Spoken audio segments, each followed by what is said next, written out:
Fala pessoal, tudo bem? Bom, meu nome é Ítalo Abreu, sou cirurgião vascular. Estamos aqui com mais um podcast, aqui do Medicine, falando sobre carreira médica, sobre o mercado e sobre a vida real, dos médicos aqui e as possibilidades aqui de caminhos na medicina. Hoje eu trouxe uma, hoje eu trouxe uma pessoa muito interessante, que é o Dr. Fernando. Ele trabalha numa multinacional e ele vai falar um pouco para a gente o mercado das multinacionais e em relação à área da medicina do trabalho, que é uma área que o Dr. Fernando atua hoje. E é um mundo à parte, eu tenho certeza que vocês vão gostar. Então, Dr. Fernando, se apresenta aí pra gente, mas antes disso, se você gostou aqui da gente, deixa um like aqui no canal, deixa a sua pergunta aqui que eu mando, que eu envio, ao Dr. Fernando aqui para tirar as dúvidas. Mas eu acho que é uma carreira impressionante que poucas pessoas conhecem, principalmente dentro de grandes empresas no Brasil e fora do Brasil. Obrigado, Ítalo, pelo convite e a todos que estão assistindo aqui. Espero que seja uma conversa que ajude vocês a escolher a carreira que vocês vão seguir. E o Ítalo falou de curtir, mas também não esquece de apertar o sininho aqui, né? Porque aí vocês Isso vão aí. conseguir ver os vídeos, tanto os antigos como os novos que o Ítalo vai lançar aí, né? É isso aí. Doutor Fernando, conta aí pra gente como é que foi a sua formação, aqui em São Paulo. E me conta aí o que te levou a ir para o caminho da medicina do trabalho. Porque eu conheci colegas, na verdade, que fizeram o contrário, que foram para outras áreas, por exemplo, conheci colegas da pediatria, colegas da ginecologia, e depois esses colegas migraram para a medicina do trabalho. Me conte aí Esse é um como que foi caminho, essa carreira, essa escolha. esse é um caminho muito comum, né? De muitos profissionais começarem com outras especialidades e depois migrarem para a medicina do trabalho. Muita gente tem várias especialidades antes até migrar depois para a medicina do trabalho. Comigo, na verdade, eu fiz a graduação na Unifesp, né? Na minha época nem chamava Unifesp, chamava Escola Paulista de Medicina. Então já dá para vocês verem que eu sou um pouco dinossauro, né? Virou Unifesp depois de um tempo. E quando eu me formei, o meu interesse também na Unifesp, Escola Paulista de Medicina, não tinha nada de medicina no trabalho na graduação. Nem tem essa cadeira lá, até hoje não existe essa cadeira lá na Unifesp. Quando eu me formei, meu interesse era fazer patologia, né? Eu queria seguir para gastroenterologia e patologia, eu fui um dos fundadores da Liga de Hepatites na época que eu era estudante na graduação, né, da Unifesp. E aí eu terminei o curso e aí comecei a estudar para residência e que eu estava ainda decidindo, mas quando eu decidi patologia, eu comecei a fazer estágio na Hepato e eu falei, olha, eu vou fazer residência de gastro. Mas um amigo meu, ele estava entrando de férias numa clínica de medicina do trabalho e ele falou, eu vou ficar 30 dias fora, você não consegue me cobrir nessa clínica? Né? Eu falei, medicina do trabalho, eu nem sabia que existia isso. E naquela época nem era especialidade, porque a medicina do trabalho virou especialidade nos anos 2001, 2002, né? Então naquela época que eu fui fazer essa cobertura não era especialidade ainda. Falei, vou lá, né, cobrir ferta, é bom, né, porque recém-formado, né, estudando aí para a residência, eu queria fazer gastro, então preciso de um dinheirinho, então eu vou lá fazer a cobertura. Eu fui. Fiquei 30 dias nessa clínica e para mim essa experiência mudou minha vida, na verdade, né? Porque nesses 30 dias, o que eu vi é uma coisa que nunca tinha pensado, sabe? Que quando você está na medicina do trabalho, você não atende pessoas doentes. E a graduação que a gente faz em medicina, ele ensina a gente a ser assistencial, a gente tratar pessoas doentes, né? Dar condutas para tratamento. Nessa clínica não tinha doente, na verdade eram pessoas sadias, né? E o objetivo era justamente como mantê-las sadias, né? E eu falei, não, isso aqui é muito melhor, né? Porque eu não preciso tratar ninguém aqui, na verdade eu preciso estudar maneiras de ajudar as pessoas a se manterem sãs, né? Porque as empresas precisam de pessoas saudáveis. E nesses 30 dias, o dono da clínica me chamou, o engenheiro também de segurança da clínica me chamou e falou: Fernando, por que você não pensa em fazer a especialidade de medicina do trabalho? Porque o nosso médico coordenador, você tem uma ideia, o CRM dele aqui em São Paulo, nós estamos perto de 250 mil agora em São Paulo, mas o CRM do médico coordenador na época era 1012. Ele era dinossauro mesmo, ele já estava prestes a aposentar. Então o pessoal da clínica falou: olha, o Dr. Alfred ele vai se aposentar e a gente precisa de alguém para assumir a função dele, né, como coordenador da clínica, né, e responsável técnico.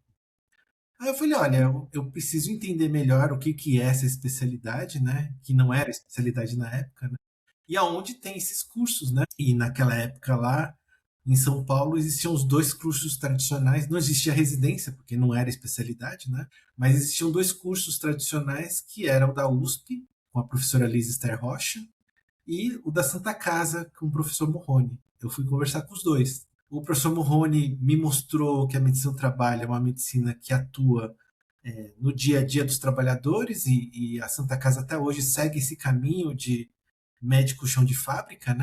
Então, quem estuda na Santa Casa até hoje aprende muito sobre os riscos do trabalho e como você previne, mas a ideia da Santa Casa até hoje ainda é que o médico tem que ser médico que atende trabalhador e fica muito.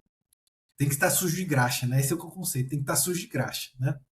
E com a professora Alice foi o contrário, né? Quer dizer, o contrário não, foi complementar. Porque ela falou: olha, o médico do trabalho precisa conhecer o ambiente de trabalho, precisa conhecer os riscos e como previne, mas o médico do trabalho também precisa promover a saúde das pessoas. Então, ele precisa estudar promoção da saúde, que hoje em dia está virando especialidade também, que é o MEV, né? A medicina do estilo de vida. Então, naquela época, a professora Alice já falava do estilo de vida dos trabalhadores, que também o médico do trabalho teria essa função de ensinar o trabalhador a se cuidar mais, né? E a visão da professora Liz não era somente assistencial e operacional, mas que o médico do trabalho tivesse uma visão mais, assim, mais de gestão, né, da saúde, para ajudar não só os trabalhadores, mas também ajudar as empresas a serem empresas mais produtivas, que tenham ambientes mais saudáveis. E essa ideia da professora Liz me não nada contra o professor Morro, adoro ele também, ele já faleceu, a professora Liz também já faleceu. Adoro o conceito dos dois tipos de faculdade, mas quem me atraiu mais foi a USP. Né? Eu falei, olha, eu vou estudar aqui medicina do trabalho com a professora Liz aqui na USP. E eu fiz o curso. Fiz o curso, ano, né? Hoje em dia são 2 anos, né? Já está regulamentado, mas naquela época, como não existia regulamentação, o curso era de 1 ano. Eu fiz o curso de 1 ano e quando eu terminei o curso, o pessoal da clínica falou, olha, o doutor Alfred está realmente saindo e ele quer passar o bastão para você, né? Então eu fui conversar com o Dr. Alfred e ele realmente falou: olha, eu estou aposentando e está aqui, né? A coordenação agora passa a ser sua e a Legal. responsabilidade técnica também. Foi quando eu comecei, então, a entender o que, que era na prática a medicina do trabalho, que não era somente ficar no consultório, mas tinha que ir a campo, tinha que falar com os trabalhadores, tinha que ver a realidade do trabalho e como isso impactava a vida deles, a saúde deles, né? E aí isso me tomou, né? Então aquela ideia da hepatologia, da gastro ficou pro Saiu. passado, né? E os meus professores falaram, olha, se você gostou da medicina do trabalho, os professores na gastro eles falavam, né? Vai para a medicina do trabalho porque é um campo que é novo, está virando especialidade. De fato, quando eu terminei o curso, no ano seguinte ele virou especialidade médica, né? Legal. Então, você vai ser um dos primeiros especialistas na área, né? Porque não tem, como não era especialidade ainda, não tinha tantos especialistas nesse campo. Então, fui um dos primeiros aí a estudar e tirar o registro de qualificação de especialização, o RQE. Isso, para mim, meio que mudou a minha vida, porque eu podia, se eu não seguisse esse caminho, talvez hoje eu estaria clinicando, Sim. estaria fazendo endoscopia, É, estaria aí fazendo a sorologia de hepatite, que adoro. Até hoje eu estudo também gastro, estudo hepatologia, porque o trabalhador, principalmente aquele que trabalha em hospital, precisa tomar vacina de hepatite, precisa proteger contra esses vírus também, né? Então, o médico do trabalho acaba estudando também prevenção dos profissionais da saúde, né? Então, acaba que o que eu conheço, que eu aprendi de hepatologia e gastro na minha época de graduação, até hoje eu utilizo, né? Os próprios legal. trabalhadores da empresa que eu estou, muitas vezes eu utilizo o meu conhecimento de gastro para clinicar também, né? Apesar de eu estar num cargo de liderança aqui na empresa, eu ainda clinico, né? Então tem a parte de clínica e a parte da gestão, né? E hoje, como que você vê o perfil ali das pessoas que escolhem a medicina do trabalho? Existe algum perfil assim que você acha que essa pessoa deve ter para escolher essas habilidades? Quais são que você acha os pontos positivos e negativos dessa carreira? contar um pouquinho da história da medicina do trabalho, que acho que ajuda a responder a sua pergunta aí, né? A medicina do trabalho no mundo começou na década de 50 como medicina industrial, que as empresas criavam os ambulatórios para atendimento dos trabalhadores imediato, é um pronto atendimento. Então, teve um acidente, um corte, vai lá, faz um curativo. O trabalhador está resfriado, vai lá no ambulatório para tratar o seu resfriado. Então, era mais para atender uma necessidade pontual da empresa, porque a empresa falava assim, se o meu trabalhador sai daqui e vai para um hospital, ele não volta mais. Então, se eu tiver um ambulatório aqui dentro da empresa, a pessoa vai lá no ambulatório, faz o tratamento e volta para o trabalho. E a produtividade da época, né? Exatamente. Essa era a ideia da medicina industrial, medicina do trabalho industrial da década de 50. E aí, da década de 50 até a década de 80, a medicina industrial ela evoluiu para a medicina do trabalho, né? Que é muito focada na avaliação de aptidão dos trabalhadores, se o trabalhador está apto ou se está inapto. Então, é muito focado no indivíduo. Então, o médico do trabalho atende o trabalhador, ele define, com base nos riscos que ele vai estar exposto, se esse trabalhador está apto ou inapto.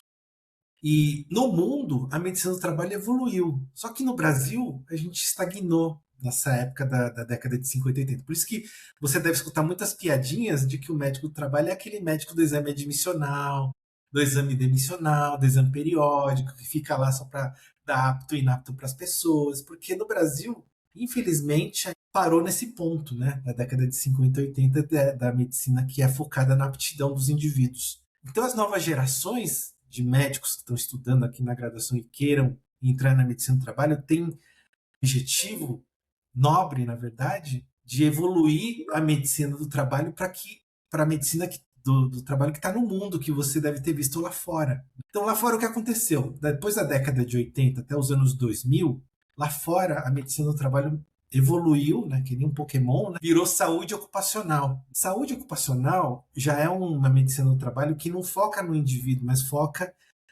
nos estilos de vida, nos indicadores. Então, o médico do trabalho passa a ser um médico que ele estuda epidemiologia, ele entende quais são as doenças mais prevalentes e entra com ações para combater essas doenças, recomenda para as organizações que ações devem ser tomadas para evitar essas doenças, ele identifica os riscos de estilo de vida que tem na população e se tiver algum risco inadequado, ele vai orientar a empresa a criar programas para que ajude as pessoas a melhorarem seu estilo de vida, ele identifica quais são os maiores custos no plano de saúde, por exemplo, né? Os trabalhadores que usam o plano de saúde, qual que são os maiores gastos, para que então ele possa recomendar para a empresa que ações a empresa tem que tomar para reduzir os custos no plano de saúde. Essa é a saúde ocupacional. E a saúde ocupacional foi marcada por um nome que a sua esposa conhece bem, que chama ROI. Aqui no Brasil a gente aportuguesou, virou ROI, né? Que é o Return Over Investment. Então, assim, dólar que eu invisto, os estudos americanos mostram assim, se eu invisto na promoção da saúde do nosso trabalhador, retorna para a companhia $1,30. Então, é um investimento que compensa.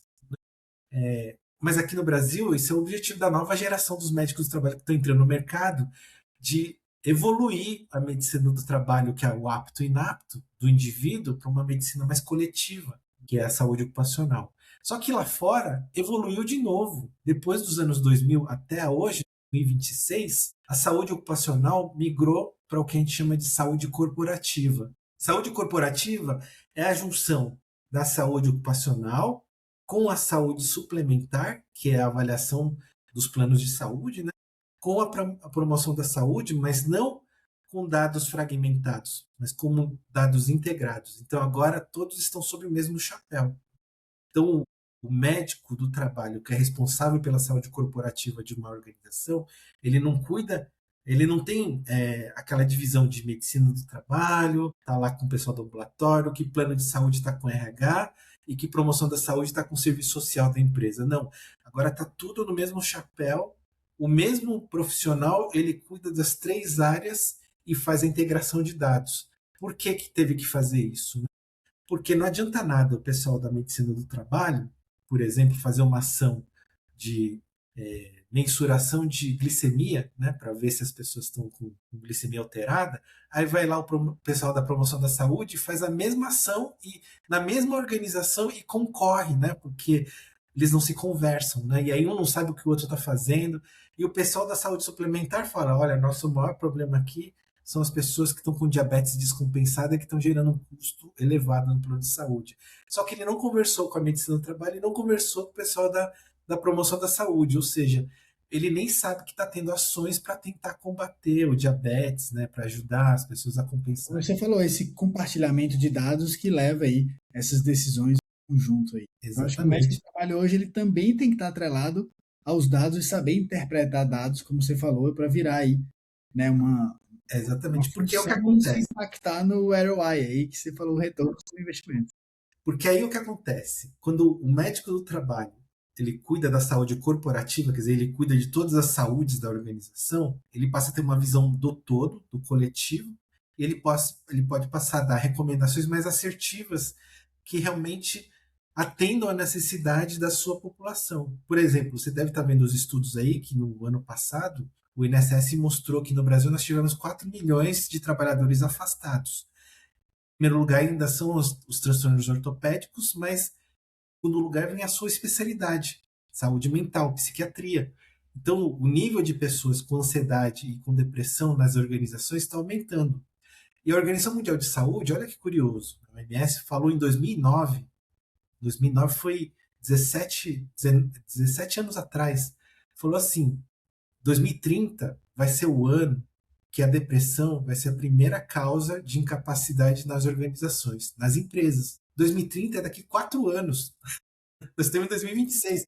Quem está assistindo aí no YouTube agora, nós estamos em fevereiro de 2026. Então, depois, quem estiver assistindo em 2030, fala pra gente se isso aconteceu, que a OMS estava certa, né? Mas pela curva de crescimento dos afastamentos por transtorno mental, que a gente tem visto no mundo, a gente está vendo que a OMS não está errada. E aqui no Brasil a mesma coisa. Dos 4 milhões de afastados no INSS no ano passado, transtornos mentais eles foram para segundo lugar, sim, muito rápido, sabe? Então foi uma evolução, uma escalada muito rápida. Então parece sim que a tendência é realmente que os transtornos mentais ultrapassem os transtornos ortopédicos. Como isso vai impactar as organizações?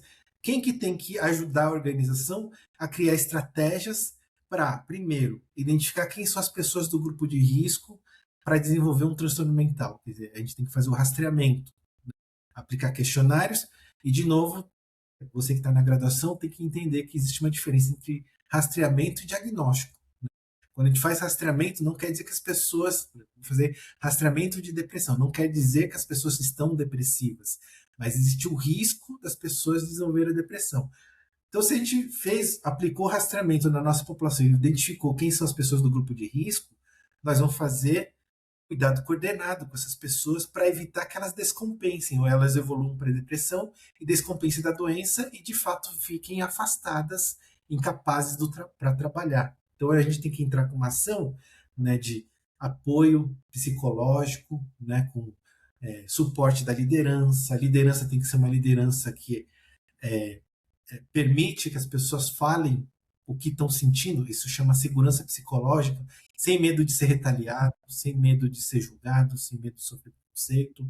Uma empresa que a liderança ela reconhece o valor das pessoas, que reconhece o que elas estão fazendo, que remunera de forma adequada, que isso também impacta a saúde mental, e dá ferramentas para as pessoas poderem trabalhar de forma saudável. Isso quem vai letrar a liderança? Porque a liderança das empresas, a empresa que eu estou, ela vende shampoo, vende absorvente, vende lâmina de barbear. Sua esposa sabe muito bem os produtos que tem. Né?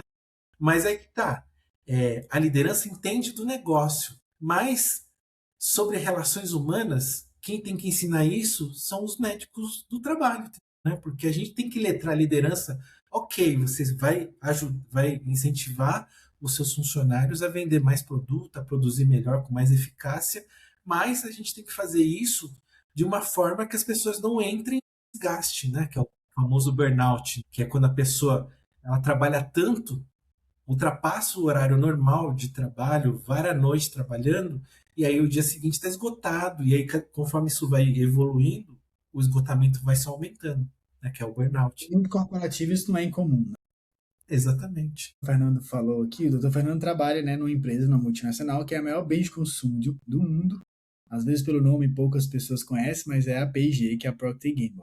Isso. E doutor Fernando, você está há quantos anos lá? E conta pra gente como que foi esse ingresso.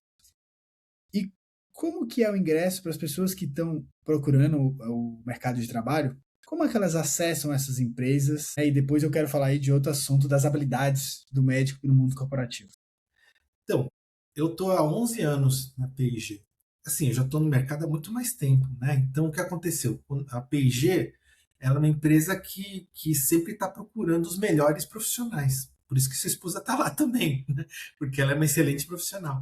E aí, o que acontece? Quando eu fui contratado, naquela 11 anos atrás, o RH ele estava fazendo uma seleção para identificar, puxa, quem poderia ser o médico que vai nos ajudar, nos orientar a entrar com ações que de fato tenham resolutividade, que ajudem os nossos funcionários a ficarem mais saudáveis. E naquela época existia um problema com o custo do plano de saúde, que só estava aumentando e estava ficando inviável manter o plano de saúde do jeito que estava. O plano de saúde, né, Ítalo, tem esse nome, mas na verdade ele é errado, né? Deveria chamar plano de doença, né? Porque ninguém procura o plano de saúde para cuidar da sua saúde. Todo mundo procura o plano de saúde quando já está com algum problema.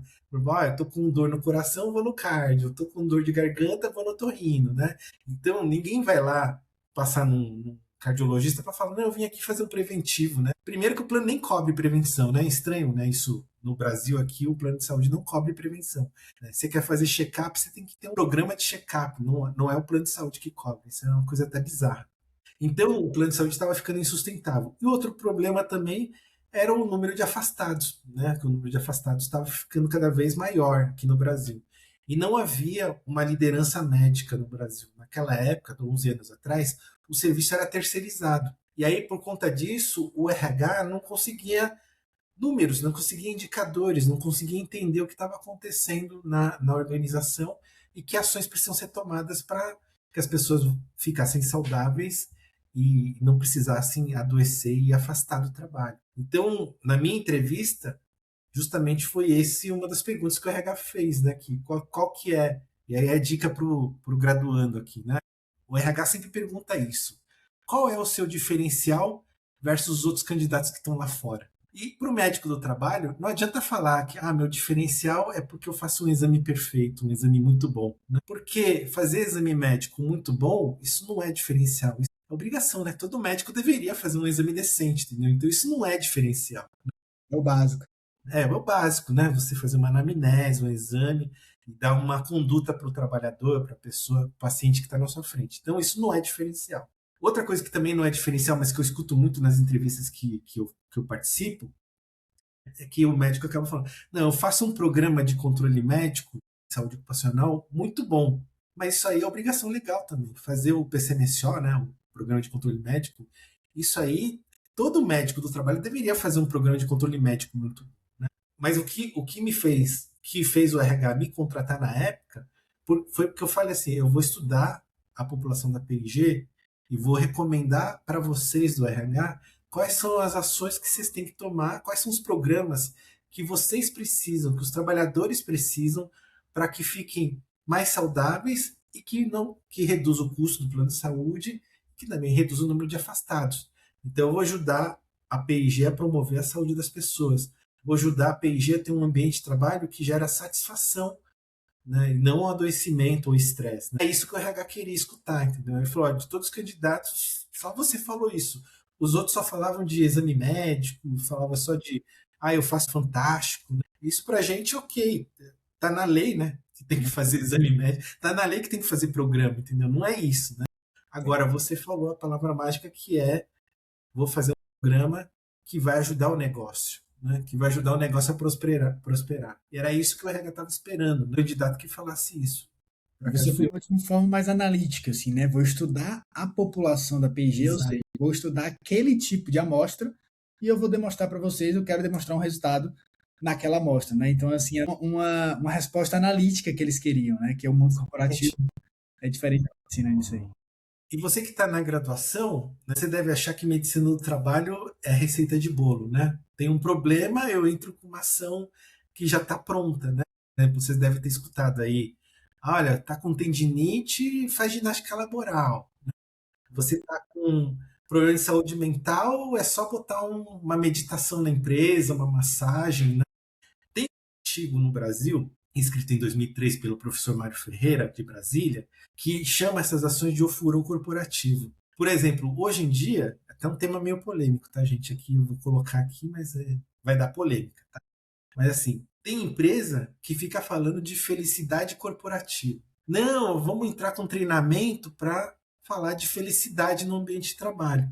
Não é que eu sou contra a felicidade no ambiente de trabalho. Felicidade é importante, entendeu? Mas não adianta você falar de felicidade num ambiente que as metas são inalcançáveis, que as pessoas não têm suporte da chefia, que você não é reconhecido pelo que faz, que você tem que trabalhar até altas horas para entregar uma coisa no dia seguinte. Aí chega um treinador lá, olha, a empresa viu que vocês estão estressados, eu vou ensinar vocês a serem felizes aqui na coisa. Felicidade não se ensina, entendeu? Felicidade é uma coisa que você tem de consequência. Então você só pode falar de felicidade corporativa se o ambiente de trabalho já é um ambiente que propicia a satisfação, né? Que as pessoas estão satisfeitas lá, né? Agora, se é um ambiente que gera estresse, falar de felicidade corporativa, colocar massagem, colocar meditação, é o que o professor Mário Ferreira chama de ofurô corporativo. É só para aparecer na revista Exame, essas revistas aí de negócio, falando assim, olha que legal deve ser trabalhar nessa empresa lá, eles dão meditação, dão massagem, dão felicidade. Na verdade, primeiro a gente faz com que a liderança entenda, né, o propósito de cuidado com as pessoas, né, sejam letrados, e depois, com um ambiente que gera satisfação, com um ambiente que apoia as pessoas, você pode entrar com os outros que vai ser um plus. Aí eu posso entrar com massagem, que tem na P&G, né? Você pode falar aí, sua esposa ela vai falar, não, lá na P&G tem massagem, tem meditação, tem tudo isso aí. Mas é porque a gente já mudou o ambiente, já temos um ambiente que gera satisfação, não é um ambiente. Olha, Eu até refleti quando você falou da felicidade aqui dos trabalhadores. Tem uma psicóloga que ela fala que ela faz uma definição da felicidade em relação a uma conta matemática, né? Então ela fala que a felicidade é igual à realidade menos a expectativa. E quando você falou do assunto em relação a metas inalcançáveis, né? Inalcançáveis, a gente vê que a realidade está distorcida, né? Então provavelmente a felicidade nesse ambiente vai ser muito complexa, porque eu tenho uma realidade fora do contexto, né? E coisas inalcançáveis aí. E para você é, promover uma felicidade e uma saúde nesse ambiente, vai ser quase impossível, que provavelmente. uma coisa que o médico do trabalho tem que fazer, quando ele for trabalhar numa empresa, é que ele tem que fazer um programa que seja para todos. Não é só para a liderança, só para o executivo. Tem que ser para, desde da alta liderança até o chão de fábrica. O programa tem que ser acessível para todo mundo. E é isso que a gente faz na PG. Por exemplo, sua esposa, quando eu entrei, a sua esposa trabalhava no campo. Né? Você mesmo falou que ela estava lá em Fortaleza. Então, tem empresa que só faz programa pro pessoal do escritório. Aí o pessoal do campo fala: ah, esses programas que eles ficam falando só servem para quem está lá no escritório. Eu que estou aqui na rua não tenho nada de benefício, entendeu? Então, quando a gente vai fazer uma estratégia de programa de saúde, um benefício, a gente tem que pensar no pessoal que está no campo, no pessoal que está na fábrica lá. Então, tem que ser um programa que ele equivale, né, para todos os públicos, não somente. Senão você vai escutar esse programa aí que estão falando é só lá no escritório, entendeu? Aqui, pra gente aqui é tudo Os balela. diretores. Não funciona isso aí, não tem nada pra gente sobre isso. Essa é a estratégia que a gente tem que pensar. Como é que eu posso fazer com que um programa funcione no campo, na fábrica, no pessoal que está na rua e também o pessoal do escritório. Tem que ser um programa que atinja todo mundo, porque aí a gente está equalizando a saúde para todos, né? Todo mundo tem acesso. E, Fernando, vamos falar aí das pessoas que estão procurando ir para o mundo das multinacionais, né? Que é um trabalho diferente, é um trabalho desafiador. Às vezes, multinacionais se trata ali com pessoas de outras culturas também, de outros países. Quais são as habilidades, na sua opinião, que esse médico precisa desenvolver para ele estar dentro desse ambiente? Se você fosse falar de 3 habilidades essenciais que o médico precisa desenvolver para ele estar nesse mercado do mundo corporativo. Eu trabalhei já no mundo corporativo, uma empresa de consultoria em TI, fiquei 1 ano lá. E recentemente eu fiz uma entrevista para uma empresa de consultoria que contratava médicos para outras empresas e era uma empresa que estava fazendo análise de plano de saúde. E aí na minha entrevista ela perguntava assim, olha, eu queria saber quais são suas maiores habilidades e se você já conversou com o público C-level, por exemplo. Eu falei que conversei, que tinha um pouco de experiência nisso, mas ele estava muito interessado nas habilidades, né? Então eu via que na entrevista eles queriam saber que habilidades eu tinha do mundo corporativo, né? Se isso me encaixava naquele tipo de trabalho. Acabei que eu não fui para esse trabalho. Mas o que você acha disso e quais são as 3 habilidades que você colocaria ali como principais? Como a gente está falando com a turma da graduação, então não quero enganar ninguém, né? O formado não vai conseguir trabalhar em multinacional, entendeu? Com O certeza. recém-formado ele tem que começar clínicas, né? E vai começar em pequenas empresas, médias empresas, não em grandes empresas multinacionais, né? E isso não é um desmérito, faz parte do processo de evolução de carreira, né? E mesmo pequenas e médias empresas, você pode ter excelentes experiências, né? Antes de falar das habilidades, tá? Eu queria falar um pouquinho dessas pequenas e médias empresas, porque vai ser a realidade do recém-formado aí, né? A pessoa que E o sai que da... você está falando se estende para todas as áreas, né? O recém-formado não sai da residência e não vai logo ser diretor lá do Einstein, trabalhar na equipe do Einstein, não vai. Então tem uma etapa aí para ele seguir. Mas eu tive excelentes experiências mesmo começando lá embaixo, né? Então com pequenas e médias empresas. Por exemplo, nos anos 2000, vou até contar uma historinha aqui. Tinha uma empresa que era fundo de quintal, ficava lá em Osasco, Osasco que é uma das cidades que fica ao redor de São Paulo, e eles era assim, era uma casa e no fundo do quintal era a fábrica, né? Tinha 8 pessoas, sendo que dessas 8 pessoas que trabalhavam nessa fábrica, o dono da empresa era uma delas, né? Ele estava lá trabalhando junto. E nessa empresa, o dono da empresa falou: olha, eu dou plano de saúde para meus funcionários, mas está ficando insustentável. Tenho 8 funcionários aqui, mas não estou quase cancelando o plano de saúde quando não estou conseguindo arcar com a conta. Fora que dos 8 funcionários, a minha rotatividade é muito alta. Todo ano, 4 vão embora, né? E eu tenho que contratar novos 4 aqui, porque as pessoas ficam doentes, elas falam que aqui é muito difícil trabalhar. Era uma empresa que faz, né? Ainda hoje faz, o travesseiro da NASA. Eu até, naquela época, não era conhecido, era travesseiro de pescoço, esse que você usa no ônibus, né? Nos aeroportos para viajar, né? E naquela época, nos anos 2000, ainda era novidade, ninguém sabia o que era isso, né? Eu falei, por que você chama isso aí de travesseiro da NASA? Ele falou, doutor, porque se eu chamar de travesseiro brasileiro, ninguém vai comprar, entendeu? Travesseiro de pescoço, ninguém vai comprar. Tem que dar um nome internacional. E isso é verdade, né? Por exemplo, paleta mexicana não existe no México. Você vai no México, né? Lá é paleta, não é paleta mexicana, né? E não tem recheio, é um picolé normal. Meu chefe era mexicano quando eu entrei na P&G, ele vinha pro Brasil e falava lá no escritório, o que é esse picolé aqui que tá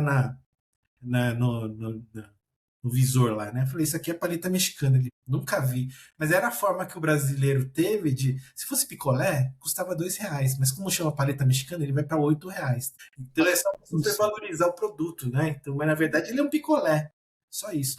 E todos os produtos, o francês não tem na França, foi criado no Brasil, torta holandesa foi criada em Campinas.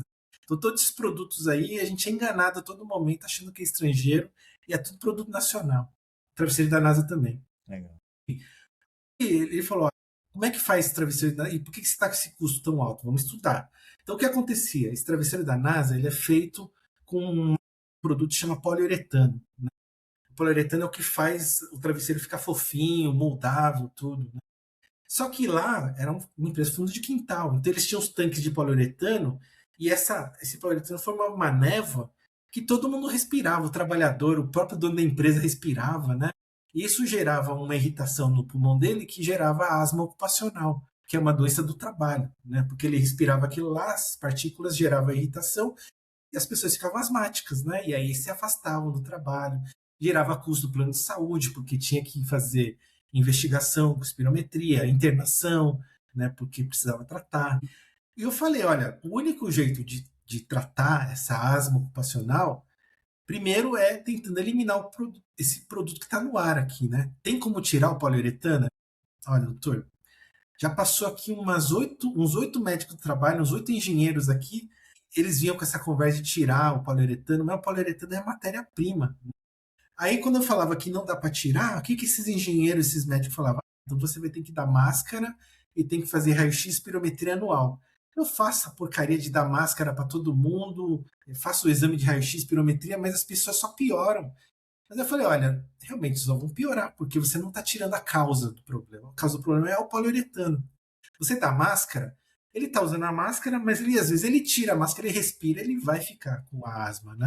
E o raio-x e espirometria não é exame preventivo, ele é um exame só para acompanhar o quão doente eles estão ficando. Evolução da Você não doença. está prevenindo nada, entendeu? Você só está vendo a evolução da asma das pessoas, né? Então não é assim. Então, se não dá para eliminar, dá para substituir esse poliuretano por outro produto que faz o mesmo efeito? Falou, olha, doutor, até dá para colocar um poliuretano que não fica no ar, só que ele é mais caro. Falei, opa, aqui está o segredo, entendeu? Empresa pequena, 8 funcionários, né? Vamos lá para a mesa fazer as contas, né? Plano de saúde, quanto você está gastando? Olha, eu gasto com plano de saúde anual R$ 1 milhão aqui, o plano de saúde. Empresa pequena, 8 funcionários. Caramba, você gasta muito dinheiro, né? Eu consigo pagar porque esse travesseiro me dá muito dinheiro. O travesseiro está virando sucesso aí, né? Ele está vendendo muito. Então eu consigo pagar o plano de saúde. Tá, R$ 1 milhão de plano de saúde. E o afastamento no INSS? Sabe se tem isso que você tem? Vamos fazer o cálculo aqui do salário deles e ver quanto está custando. A gente fez a conta, dava R$ 200 mil ao ano. Então você tem um custo anual de 1 milhão e 200 mil. 1 milhão de plano de saúde, 200 mil de rotatividade. Porque as pessoas se afastam, você tem que contratar outros no lugar. Quanto custa esse poliuretano que você falou que não fica no ar? Aí ele fez as contas, dá 20 mil por ano. 20 mil por ano, entendeu? Você está gastando 1 milhão e 200 mil. Troca agora esse poliuretano. Ele trocou, né? Ele falou, ninguém nunca me falou, nem o engenheiro falou isso para mim, né? Aí ele trocou o poliuretano. Né? Aí o poliuretano era mais denso, esse mais caro aí, né? Então ele não saía do tanque, ele não ficava no ar. As pessoas não respiravam mais. Daí, quando os técnicos foram fazer a mensuração, não tinha mais poliuretano no ar. Se não tinha poliuretano no ar, não precisava mais dar a máscara para nem fazer o raio-x e espirometria. Ou seja, os trabalhadores não se afastavam mais, não tinham mais asma ocupacional. Então, aquelas pessoas que estavam afastadas, elas voltavam para a empresa e ficavam, não afastavam de novo. E os casos que já estavam trabalhando não se afastavam porque não ficavam com a asma. O que aconteceu nesses anos todos, até hoje eu falo com o dono da empresa, né? Ele saiu de uma empresa de 8 funcionários que ficava em Osasco, hoje ele tem quase 1.000 funcionários em Barueri. Cresceu muito a empresa. E ele falou, olha, esse negócio deu tão certo que agora eu exporto meu travesseiro da NASA, o travesseiro de pescoço, para o exterior. Então, se você for nos free shops, você vai ver lá o travesseiro de pescoço, e se você olhar na etiqueta, está escrito Made in Brasil, porque é um produto brasileiro, entendeu? Graças a esse travesseiro da NASA, esse travesseiro de pescoço, surgiram os concorrentes, que é o FOM, né, o Tempur, que é aquele colchão mais confortável. Se não existisse essa invenção de um brasileiro, talvez a gente não tivesse o Tempur, que é o colchão moldável. Talvez a gente não tivesse o FOM, que é esses bonequinhos que você também molda com poliuretano, entendeu? Mas é por causa de uma invenção de um brasileiro, né? E isso foi uma coisa que um médico do trabalho numa empresa pequena conseguiu fazer com que a empresa crescesse e dar uma satisfação na gente, né? Falar assim, puxa, eu ajudei não só o dono da empresa, mas ajudei os trabalhadores aqui também, porque eles não ficam mais doentes, né? Eles resolveram. Então dá para o médico do trabalho, você que está terminando a graduação, se você estudar a população e entender o que está gerando adoecimento, dar soluções que são assertivas, que não é ficar dando máscara e não é ficar fazendo raio-x espirometria seriada. Isso aí não resolve a causa. É que nem uma alergia. Você só resolve o problema da alergia tirando a causa da alergia, não tratando a alergia, né? Que é o que, infelizmente, a gente aprende na medicina. Falando nisso, quais são os skills que eu acho que as habilidades que o médico tem que ter para ser médico de pequena, média, grande, multinacional de sucesso? Primeiro, comunicação. Ele precisa saber se expressar, ele precisa ser claro, falar a língua do negócio, né? Porque o empresário, não adianta chegar para ele com mediquês e ficar falando de termos técnicos, ele não entende. Eu não vou chegar para o André Felicíssimo, que é o presidente da P&G, e ficar falando para ele, olha, nós temos aqui muitos casos de depressão, temos que entrar aqui com psiquiatra e talvez fazer aqui um suporte de medicamentos, comprando aí ansiolíticos, antidepressivos, subsidiando o tratamento dele. Para o André não interessa esse negócio de como é que é feito o tratamento, que tem que subsidiar ansiolítico, que tem que subsidiar antidepressivo, né? Ele quer saber, eu, como líder da empresa, eu sou o André, sou presidente da P&G, o que eu preciso fazer para ajudar as pessoas a estarem saudáveis na parte de saúde mental? você, como presidente da companhia, precisa incentivar as pessoas a procurarem por ajuda o mais breve possível, não ficar sofrendo escondido. Você precisa dar suporte, você precisa dar mentoria, você precisa dar reconhecimento, você tem que dar segurança psicológica para as pessoas falarem. Porque tem empresa que a pessoa não fala que está sofrendo, porque fala, se eu falar que eu tenho ansiedade, depressão, eu vou ser demitido, entendeu? Isso aí gera mais insegurança e isso piora ainda mais o transtorno mental da pessoa. Agora, na PG as pessoas podem falar, olha, eu estou sofrendo, eu preciso de ajuda. E aí os líderes vão direcionar para o suporte médico, né, que se for necessário. E aí vão direcionar lá para a nossa equipe de saúde. Então, primeira coisa, comunicação. Segunda coisa que o médico do trabalho tem que fazer muito bem é epidemiologia, análise epidemiológica da população, para entender quais são as causas do adoecimento e poder, então, dar soluções assertivas que resolvem, não esses de prateleira, então tá com depressão, vamos entrar com meditação. Lá fora, eu falei no Brasil, chama o foro corporativo o termo, lá fora eles chamam de frutas e pilates, né? Ou lavagem de bem-estar que as empresas fazem. Então isso não pode. Médico do trabalho não pode cair na armadilha de ficar dando solução pronta. Ele tem que entender que cada empresa tem uma cultura diferente. Eu já trabalhei, agora estou numa empresa americana, mas já trabalhei numa empresa que era de judeu, né? E nessa empresa aí, eu não podia falar gripe suína, porque os porcos, né, para eles consideram que são sujos, né, animais sujos.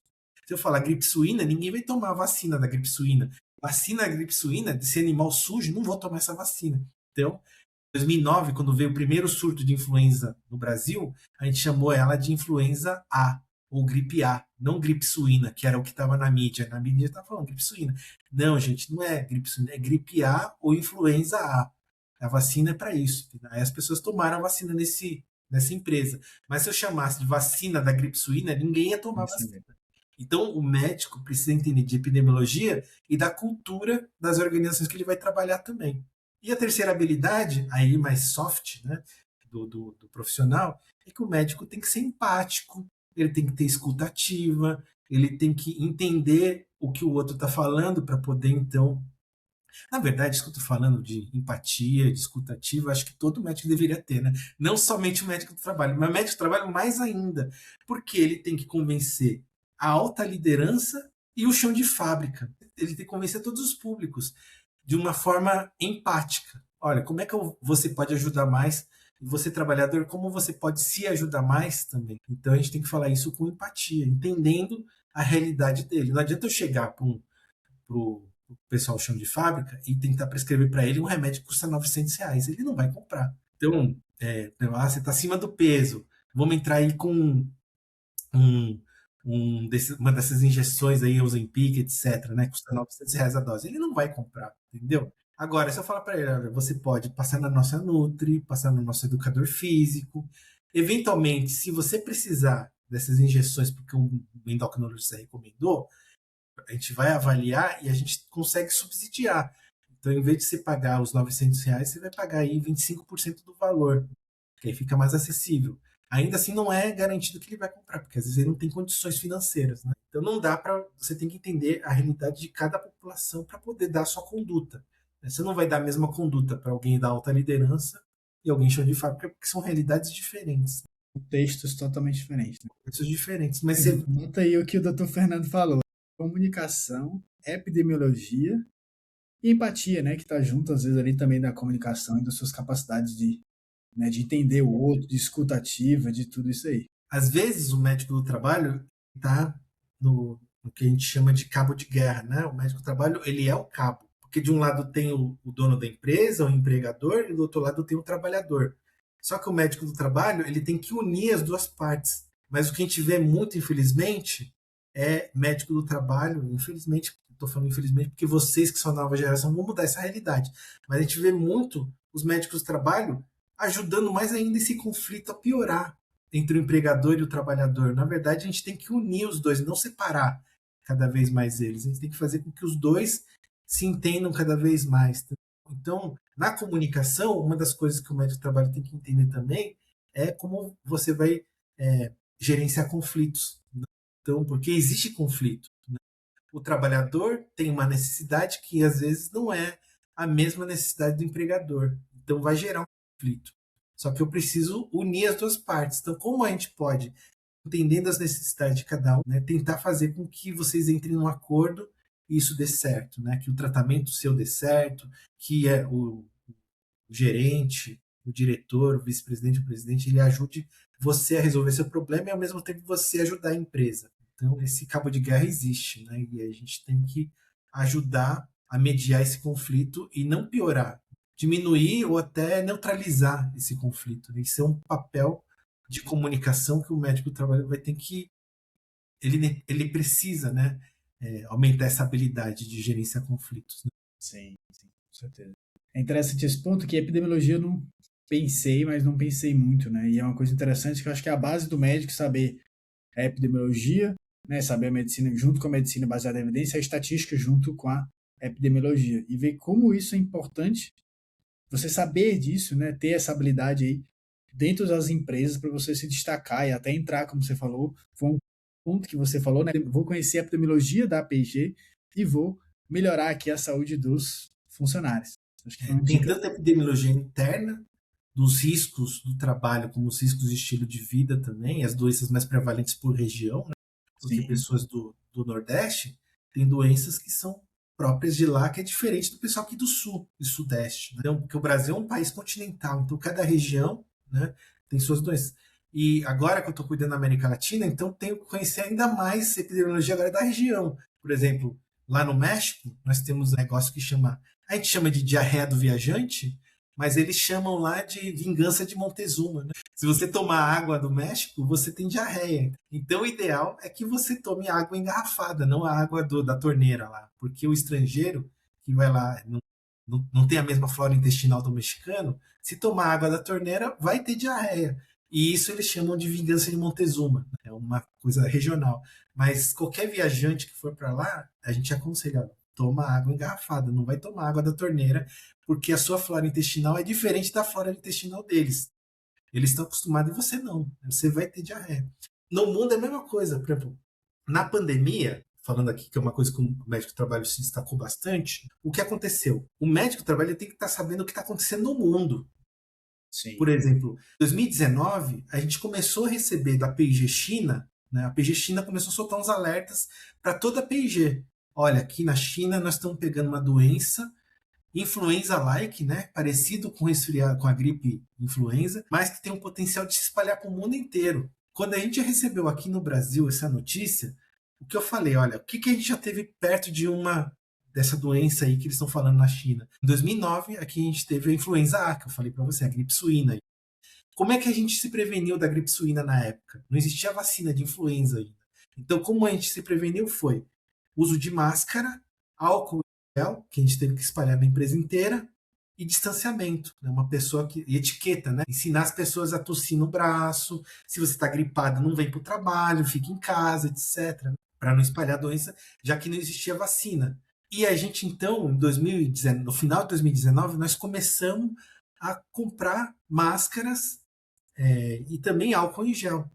Antes da doença chegar no Brasil. A doença chegou no Brasil perto do Carnaval, março de 2020, que chegou no Brasil. Enquanto tinha várias empresas que estavam começando a se preparar, comprando máscara, comprando álcool em gel, a gente já tinha um estoque para 6 meses, que a gente já tinha começado a comprar lá em dezembro de 2019, porque a China estava alertando. Então a gente falou, ó, vamos se antecipar. Né? E o papel nosso, eu como médico do trabalho, era orientar a presidente da época, que era a Juliana Azevedo, Ju, a gente precisa comprar máscara e precisamos comprar álcool em gel, porque se essa doença chegar para o Brasil, nós vamos ter que distribuir máscara para todo mundo e álcool em gel, que nem foi na época da influenza em 2009. E a Ju falou, vamos comprar então. Compramos.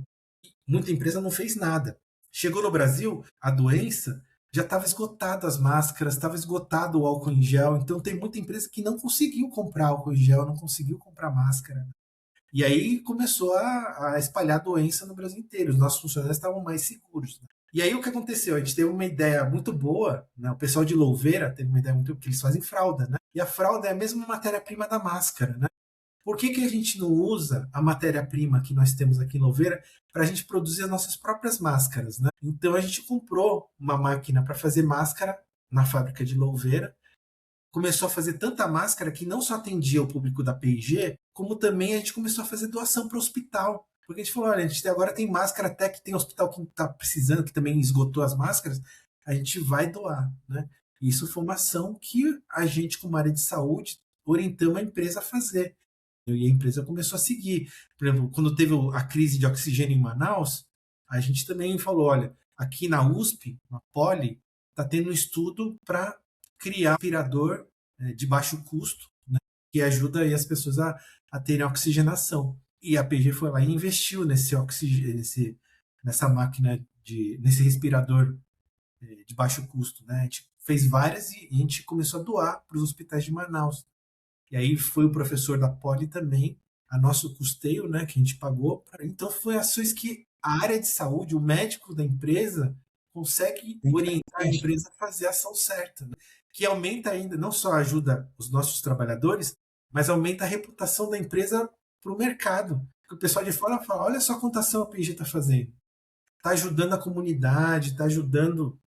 Isso não é obrigação da empresa. Teoricamente, quem tinha que fazer isso era o governo. Mas a gente teve que fazer porque a gente achou que o governo estava precisando de ajuda, né? Então a gente falou, vamos fazer a nossa parte. Então a gente vai fazer, vamos doar, vamos custear esse respirador de baixo custo, vamos exportar ele. E aí deu certo. A gente passou pela pandemia. Nosso presidente, que mudou da Juliana Azevedo para o André, né? Porque a Ju foi promovida depois. Mas eles falaram, isso que a gente fez virou uma vantagem competitiva, porque perante nossos concorrentes, a gente fez ações tão boas que o cliente, o consumidor, começou a ver a P&G com outros olhos. Assim, eu vou comprar o produto da P&G porque essa empresa ajuda a comunidade, ajuda as pessoas. Né? Aí ficou, e tem que usar isso como marca histórica aí da empresa que ela fez na maior crise uma das maiores crises que o Brasil já teve aí de saúde. Quem disse que a gente não vai ter outra, né? Outra pandemia aí, né? E tá imune. E isso o médico do trabalho precisa acompanhar. O que está acontecendo no mundo? Será que tem potencial de chegar aqui, essa doença? Uma que acontece todo ano, que eu vejo que as empresas estão falhando um pouco, é a própria dengue. A dengue já tem vacina, pode estimular a população ou patrocinar a vacina contra a dengue. Inclusive, você, se não tomou, Ítalo, a P&G, você é marido aí da Marina, né? Então você tem direito a tomar a vacina contra a dengue também, entendeu? Né? Então a gente subsidia a sua vacina. Vai lá tomar, porque a época da dengue está para chegar. E quando chegar a dengue, de novo, todo ano vem, a vacina esgota. Então tem que tomar antes, não é para esperar a dengue chegar para tomar a vacina. A gente tem que tomar a vacina antes da dengue estar aqui. Bom, doutor Fernando, já estamos quase acabando aqui. Eu acho que ficaram várias lições interessantes. As 3 habilidades, gostei bastante, várias coisas que você falou ali. A história que você contou, como você foi contratado pela maior multinacional, né, de bens de consumo do mundo, que foi falando um pouco da epidemiologia, falando como estudar a população daquela empresa. Eu acho que fica uma lição muito interessante para quem quer entrar nessa área. Eu acho que cada vez mais o médico do trabalho ele vai estar ligado com a epidemiologia, vai estar ligado com dados, vai estar ligado com a estatística, como você falou, e ainda como você falou, com o ROI da empresa, né? E como melhorar ROI, como melhorar a qualidade de vida, todos esses pilares de uma empresa aí que o médico trabalha. Vou te falar até que eu esqueci de terminar a última parte. Saúde corporativa não vê só ROI, né, que é o retorno do investimento, o ROI, mas a gente vê um outro negócio que chama VOI, que é o Value of Investment, Over Investment, o valor do investimento. Agora a empresa às vezes não está preocupada somente em ter uma ação que vai gerar retorno no investimento, mas uma ação que o trabalhador, o funcionário da empresa, vê valor no que está sendo feito. Aqui na PG a gente tem alguns acrônimos, a gente chama isso de EVE, né, que é o Employee Value Equation, o valor que o empregado dá, o trabalhador dá para os programas ou para os benefícios que a PG fornece. Então, às vezes o VOI ele supera a questão do retorno do investimento. Tem muitas ações que a gente toma que não dão retorno de investimento, mas o empregado, o funcionário, ele valoriza muito. E isso faz com que o talento se retenha na companhia. Né? Então, não é que todas as minhas ações aqui na empresa têm que dar retorno de investimento, tem que dar lucro. Né? Porque o lucro, na verdade, da companhia não deve ser por causa da saúde, o lucro deve ser pelos produtos que a empresa produz e vende. Né? Então, a gente tem aqui um objetivo de que o trabalhador, o nosso funcionário, ele veja valor no serviço que está sendo dado, que é uma coisa que os médicos do trabalho que estão entrando no mercado, vocês que estão na graduação e vão entrar no mercado, vocês têm que ser conhecidos pelos seus chefes e pelos seus pacientes, que são os trabalhadores, não só conhecidos, mas reconhecidos também. Que as pessoas falam, poxa, você é um bom profissional, né? Eu quero continuar sendo atendido por você. Entendeu? Então, não somente porque você, para mim, é uma pessoa que me ajuda, uma pessoa que me dá boas recomendações. É isso que é o valor que as pessoas dão. Então, eu não preciso ter programa só que dá lucro. Né? Posso ter programas que não vão dar lucro. Falou. Isso é interessante, esse ponto do valeu, né? Que a saúde como um todo, ela tá mudando ali da projeção que era a saúde antiga dos planos de saúde, né? O modelo free for service. Então, no mundo inteiro, ela tá mudando ali para a saúde de valor, né? E não Sim, só aquele quanto mais eu faço, mais eu ganho. Então, tá vendo um valor, um conjunto ali de dados para a gente tornar essa saúde mais sustentável, né? Então, no mundo corporativo do médico ali também tem isso, assim como nos planos de saúde hoje. Quem vai trabalhar nessa área vai ter que entender sobre isso, entender os dados e como esse movimento da saúde está mudando aí drasticamente no mundo inteiro. exatamente. Fernando, obrigado pela sua atenção. Já passamos aqui, então completar quase uma hora, era 50 minutos, mas obrigado, acho que foi bem interessante aqui esses pontos. E eu acho que para quem quer entrar no trabalho, ou para quem está migrando de área aí para medicina do trabalho, eu acho que várias reflexões aí. Eu acho que tem muita empresa legal, né, para você falar desses pontos aqui que o Fernando falou. Fernando, deixa a última mensagem aí, quem quer ir para essa área, ou quem quer entrar aí, ou quem está migrando aí para medicina do trabalho. E primeiro, Ítalo, eu queria agradecer o convite aí, né? Para mim foi um prazer estar aqui com vocês. Né? Se vocês gostaram, além de dar like, além de apertar o sininho para seguir, mas compartilha também o vídeo para mais pessoas, né? Legal, Para isso que aí. mais pessoas também vejam aqui o que a gente está falando. E quem quiser participar, entender mais da área, meu contato está aberto aí. O Ítalo pode passar depois para vocês também. Eu estou aberto aqui para falar. Eu sou professor na USP hoje em dia, também dou aula lá no curso de pós-graduação e de residência de medicina do trabalho, tanto da USP, da Unicamp, da Santa Casa, da Medicina ABC, do Hospital Oswaldo Cruz, do Einstein, todas as instituições. Hoje em dia também dou aula para FUNORTE, que é do Rio de Janeiro, e para a de Fortaleza tem um nome agora, Unifor. Na Unifor estou dando aula também, né? Faculdade de Fortaleza lá. Então eu dou aula na Unifor e também a UFPR e o UFMG, né, que são as faculdades de Minas Gerais e do Paraná. Então eu tô, lógico que eu não estou presencial, né, porque eu estou aqui em São Paulo, mas eu dou à distância a aula, mas estou lá dando aula também de medicina do trabalho para os alunos que têm interesse. E aqui em São Paulo, né, tá aberto aí o curso de pós-graduação da USP já encerrou, infelizmente não tem aberto vaga no momento, né? Mas o curso de saúde corporativa do Einstein está com inscrição aberta agora. Então, quem tiver interesse de saber como é que é a saúde corporativa, essa gestão, que não precisa ser médico para ser gestor de saúde corporativa. Então, o curso ele é aberto, não é só para médico. Mas também, você médico pode ser um gestor de saúde corporativa. E aí você vai entender de dados, como é que você integra os dados, como é que você cria estratégias, plano de ação, né, e conversa melhor com a liderança de forma mais estratégica, falando a linguagem do negócio. Não somente. Quer dizer, nós, na medicina, temos esse vício, né, do mediquês, né?